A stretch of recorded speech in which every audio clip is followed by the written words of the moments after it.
त्यो यत्रो मोटो फाइल बुझाउँदैमा न्युजिल्यान्डको भिजा ग्यारेन्टी आउँछ भन्ने भ्रममा हुनुहुन्छ। तर न्युजिल्यान्ड अफिसरलाई तपाईँको फाइलको तौल होइन, डकुमेन्टको क्वालिटी र फाइनेन्सको रियालिटी चाहिएको हुन्छ। धेरैलाई लाग्छ डकुमेन्ट जति धेरै भिजा हुन्छ चान्स उति नै हुन्छ, तर यो सरासर गलत हो।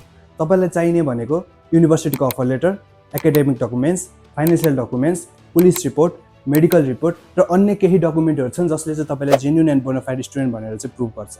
फर्दरमोर तपाईँको एसओपी जसलाई चाहिँ स्टेटमेन्ट अफ पर्पज भन्छ, यसमा चाहिँ तपाईँले च्याट जिपिटी, जेमिनाई अथवा अन्य कुनै स्टुडेन्टहरू जसको चाहिँ भिजा लागिसकेको छ उहाँहरूको कपी गर्नुभन्दा पनि आफ्नो genuine story, plan after study, home country commitment र फाइनेन्सियल कमिटमेन्टहरू चाहिँ राम्रोसित प्रस्तुत गर्नुभयो भने चाहिँ आधा लडाइँ त त्यहीँ जितिन्छ।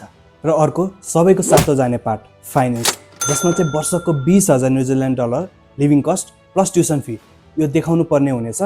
र रातारात पैसा ब्याङ्कमा राखेर भिजा लज गर्नुभयो भने चाहिँ भिजा अफिसरले तपाईँको भिजा सिधै रिजेक्ट गर्नेछ।